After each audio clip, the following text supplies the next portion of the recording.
And now, live from Level 5 Productions on the island of Milleronia, it's The Larry Miller Show.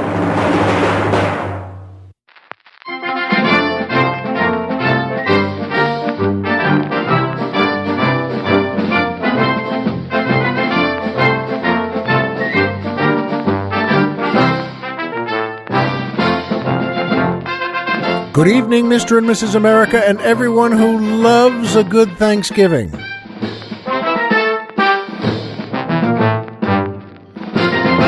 Hi, folks, and welcome back to the Larry Miller Show. I'm Larry Miller, but in a way, aren't we all? And I know Thanksgiving is just past us, but I have something to tell you about it. And most importantly, Colonel Jeff is feeling just about 100%, close to 100%.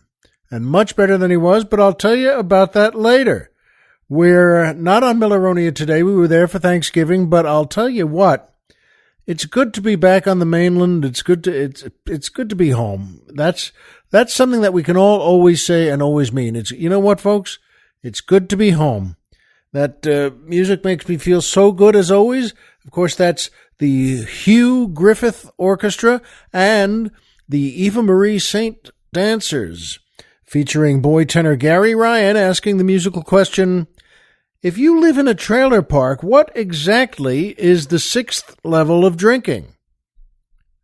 Well, good question, Gary. You know, that's just a heck of a question. And that was in, when I first wrote that piece, I didn't know, frankly. And I wrote something called The 5 Levels of Drinking. That's become a big part of my act. I've done it all sorts of places on all sorts of TV shows and in a movie or two, actually. But you know what, folks? That's it's a great question, Gary. And I always say the opening line to it is into the pieces. There are 5 levels of drinking. 6 if you live in a trailer park. But never mind that now. We will talk about 5. And Gary, as you know, just asked, if you live in a trailer park, what exactly is the 6th level of drinking? Well, you know what? As I said, I didn't know when I first wrote it. It just seemed funny to pick a group that would have worse drinking habits than you, if there is such a group. But now I thought about it when Gary's question came up. I have no idea. I've planned for years to write a 6th level, sort of a chapter 2 project. But, Gary, you wrote a terrific question. Maybe now I'll write the 6th level of drinking.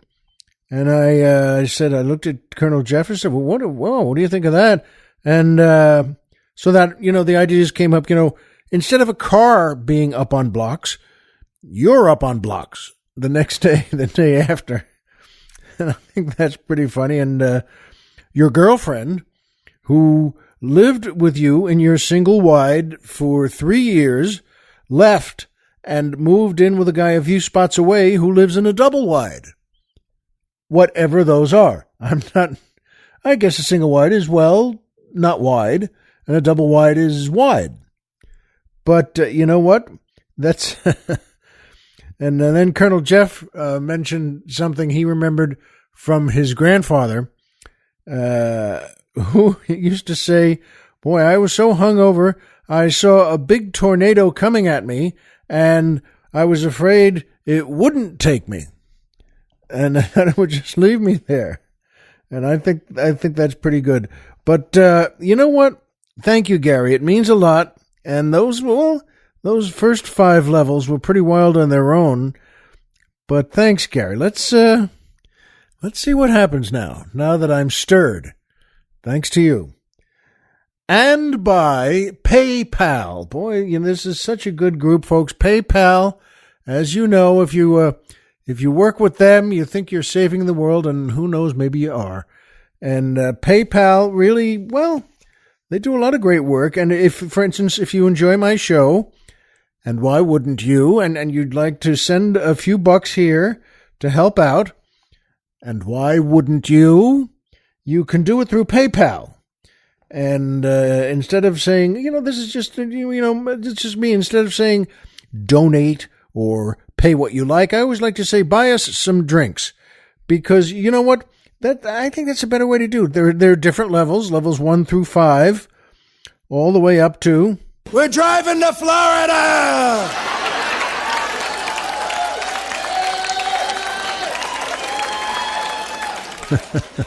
Maybe Gary Ryan is that guy screaming yes. But you know what? The level's 1 through 5, but could be a 6th on the horizon. If you can still see the horizon that next day. But look for the PayPal banner on our website. You could go to PayPal anywhere. You could get it anywhere. Your computer, your iPhone, whatever you have, you can get to PayPal. But why bother? Let us help you. Let us get you there. What you do is you go to our website, which is LarryMillerPodcast.com. Who's on the mountain? Tom Mix.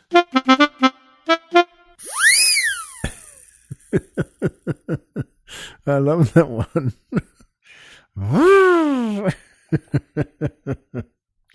And do that. Go there. We have that. We have a PayPal banner right on our website. Just click that, and we'll get you there. Click the banner, then take a nap. Get into your big lazy boy chair and rock it back, and crack a cold beer for yourself. Maybe there's a ball game on. But in any case, we'll get you to PayPal, and every little bit. Well, it's a good way to think of it. Every little bit helps us keep the old leg lamp lit. And thank you to everyone who has contributed already, and to all of you who are just really thinking now's the time. Because, by the way, you're right. It is. And that brings me to my favorite part of the show, the joke of the week. Well, there's, as you know, I love telling a joke every week to all of you. And Colonel Jeff and I like this one very much. There's a young, very pretty blonde woman who's standing up on the Brooklyn Bridge, and she's crossed over, really, and she's just standing there alone, and she's looking down into the water, and, well, she's going to do it. She's going to jump off that bridge, and she's going to commit suicide. And a young sailor on leave just sees her. He's walking across the bridge, and he says, "Oh, brother, oh, Lord, what is she going to..." He goes over and he goes, hey, what are you doing? Don't do this. What are you doing? And she says to him, "Well, I came from the Midwest, and I was living with my boyfriend, and then he tossed me out, and he doesn't want to be with me anymore, and I just felt so lonely here in New York, and so off things completely, and frankly, I have nothing left, and I'm just going to jump." And the sailor says, "Well, no, you're not. Don't do this. Now, just listen to me, because I'm going to tell you something very important. Just come with me. You know why? Because tomorrow I sail for Europe. I'm going out on, I'm in the Navy, and, I'll smuggle you on the ship. I'll just get you on the ship, and you know what? You'll be fine. I'll find you a good place to spend the time there while we cross over into Europe on this ship. And you know what? Then you and I can be together. We'll get a place for ourselves somewhere where we land, in France maybe." And she wipes the tears from her eyes, and he strikes her as so sweet. She says, "That's awfully nice. Thank you. That's very nice of you. You have a good heart." And she looks at him and just says, "Let's do it. Yes, I'll go with you. Yes, please, let's do it." Folks, the next day they get together. He picks her up and takes her to the ship. And, he smuggles her in there. He knows what he's doing.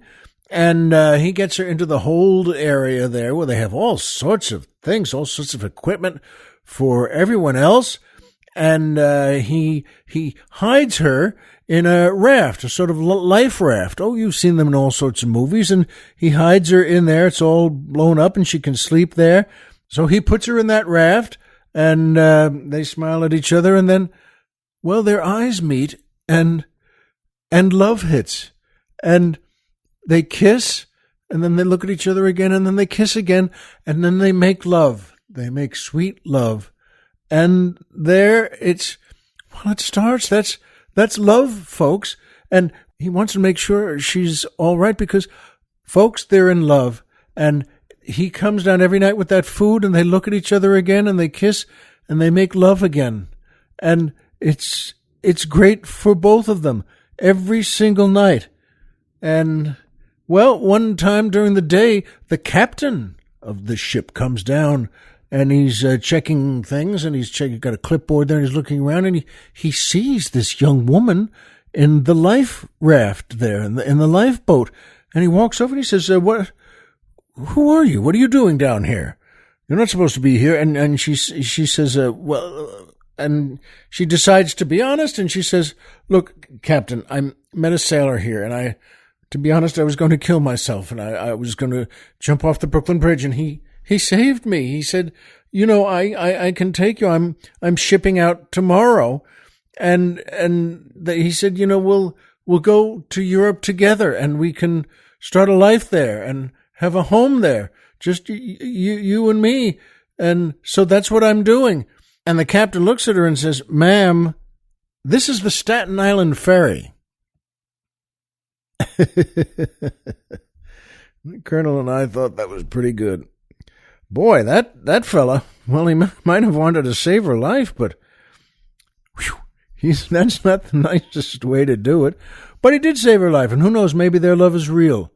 And they will get, well, not to Europe that way, but they'll get to, well, Staten Island or just back to Manhattan there, and they'll start living together there. Maybe they'll just go right to the New York City Board of Weddings, and that someone can marry them right there. How about that?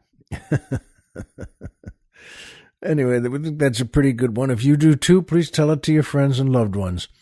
And that brings me to my second favorite part of the show, the Poetry Corner.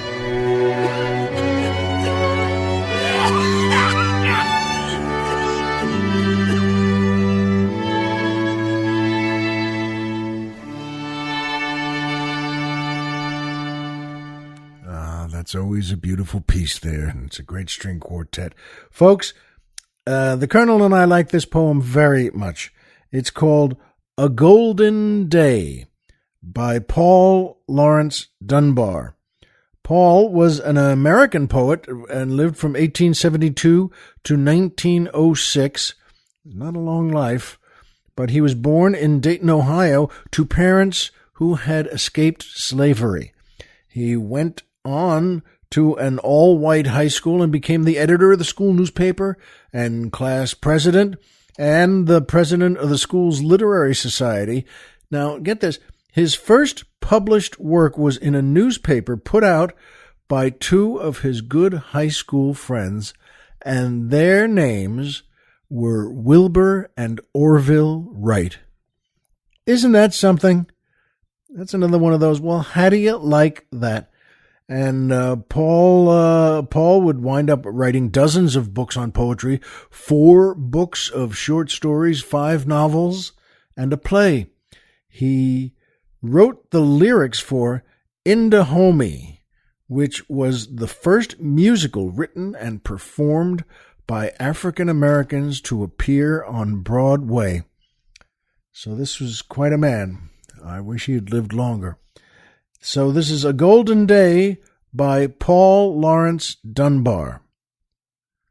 I found you and I lost you, all on a gleaming day.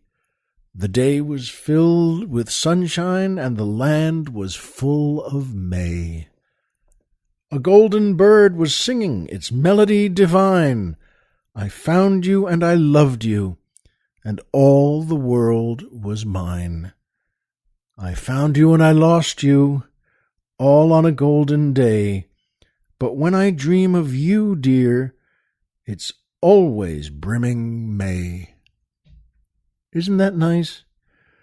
I think that's a terrific look at love. Good work by Paul Laurence Dunbar. And that brings me to my third favorite part of the show, MMM, the Triple M Magic Movie Moment.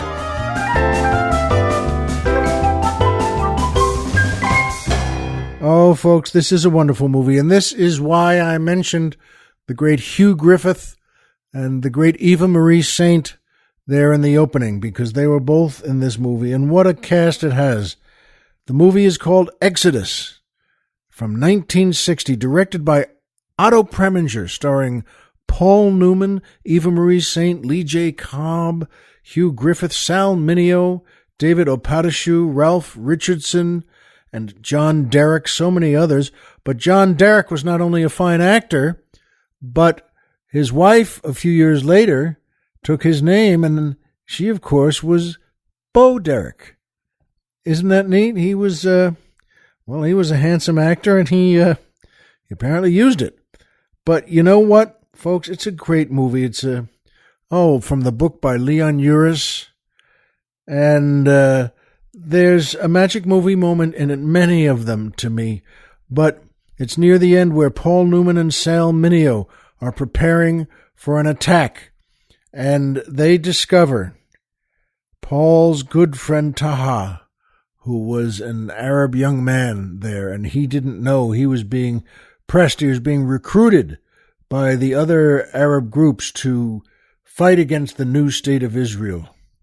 And he doesn't want to, and he's really torn this way and that. And Karen there is one of the young women from, oh Lord, folks, the sadness of the concentration camps, and she and Sal Mineo fall for each other. And well, Paul and Sal, as they're running to go to this attack, find Taha and Karen, and they're both dead. And they were killed, well, by the terrorists from those days in gruesome ways. And they're both shattered. And I remember my mom telling me she read this part. She was reading the book of Exodus. And she was on the subway in Brooklyn going home. And when she read this moment, she said she burst into tears for the rest of the ride home. And that always stayed with me. It's a great movie, folks, and a great story, a great novel. And oh, what a story. I hope you find it. I hope you like it. Just wow. Go see Exodus with Paul Newman and Eva Marie Saint and so many others. 20 other wonderful people. And you know what? I did want to mention, I told you briefly that Colonel Jeff is feeling much better. And, we all love him. And I'm glad he's feeling better. He had quite a thing. And the doctors didn't know what it was. It was a food thing, a food poisoning kind of a thing. And I'm telling you that for 2 weeks he was in and out. They didn't know what it was, so they didn't know what to do. But he started getting better. And he started to wear, as he came by today and he said, yeah, I think I lost weight. And he wasn't a guy who needed to lose weight. He looks terrific now. And I was feeling so good just to see him again. I promoted him to a new way of getting to Milleronia, and that means a lot. As you know, if you've heard me say this, and that I always had Colonel Jeff coming out from the mainland, from Southern California, in 3 helicopters. It would take 3 helicopter rides for him to get to Milleronia. I can't tell you where it is. Well, I could, but I won't. And it's my island, and I built it, as you know. And, I love it very much, and everyone here. And just rarely, I take people up to one of the volcanoes, volcano number 1 and number 2, and, the newer one, number 3, and, they don't come back. I come back, but, they, up there, our keeper there is Ollie Dungmeister III, and, in his hands, they don't make it.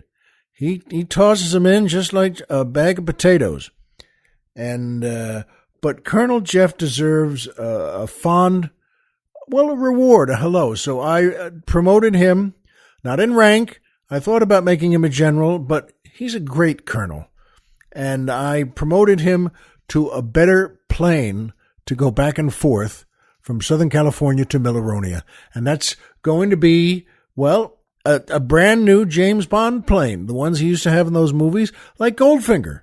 He always had, boy, those were great planes too. What, 8, 10 windows on each side and terrific furniture. They had lazy boy chairs too there. And he's on that plane, and we're also going to get him a really beautiful young woman, and like on the James Bond plane, and she's always wearing a sequined grass skirt. She can wear them, and she's beautiful to see, and she always has, for Sean Connery, she always has a new suit ready for his James Bond part in the movie, and she always makes him just the right cocktails, the ones he likes, and he goes into the little bathroom there, which is not so little, it's a nice one, and he goes in there to shave and to change into one of the suits that she brought him. And the last thing, well, the little cherry on top is Colonel Jeff will be able, just like James Bond, to just put his index finger in the shaving cream and see where the eye holes are for her to keep an eye on him. And he always takes that, he can take those, well, that little dot of shaving cream and go up to the eye hole and just poop and cover it up. And of course, we'll see her go, hey.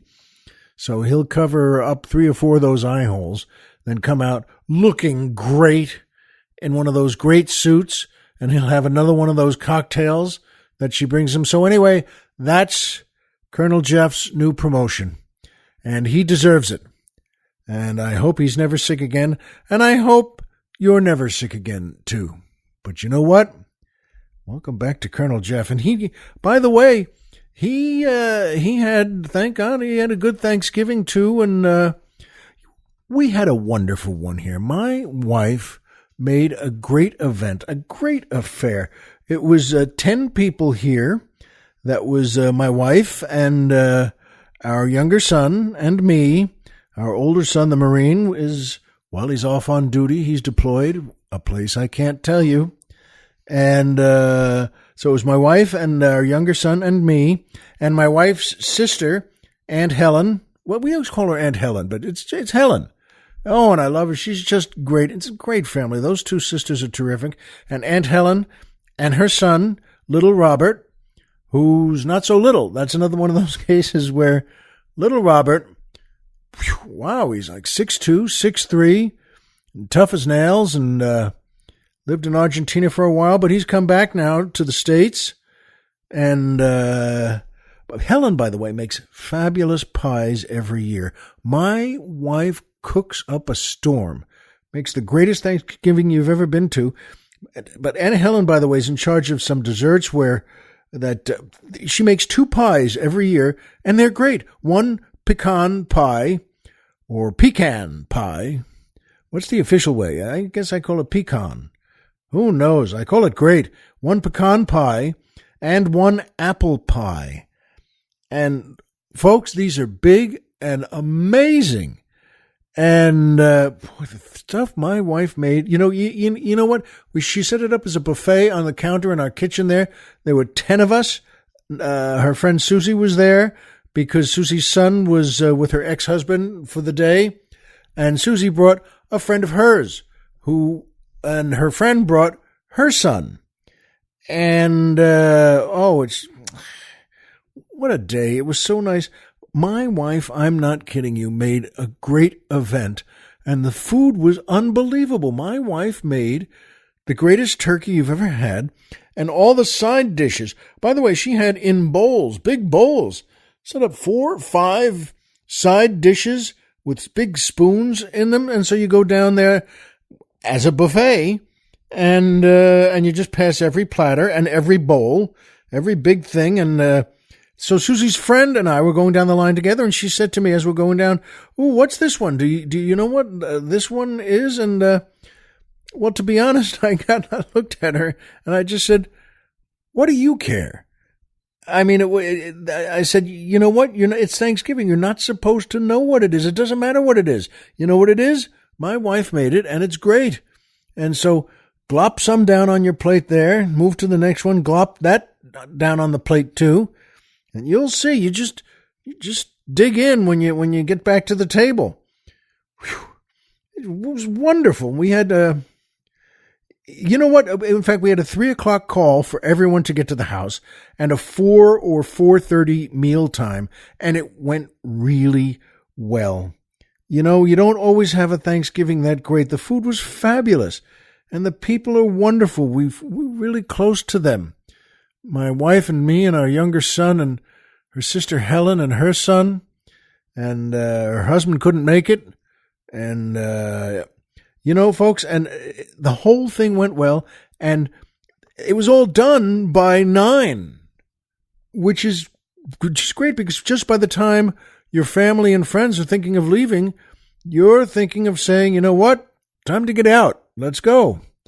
And that means all the you're done with everything, all the food, all the pies, all the coffee, it was wonderful, and all the talking and jigsaw puzzles on the living room table and sitting in the living room by 9:00 they're ready to go and I'm ready to walk them out. And you know, it reminded me though that of the Thanksgivings I had when I was a kid, my mom's Thanksgiving, and it was at our house every year. I don't know about you, but it was our house where I grew up, and they weren't small. We had 18 people. 18, all family, and every year it was the same group, and it was always, holidays like that were always at our house. That was fine with us. My parents made a great Thanksgiving, and oh boy, the food.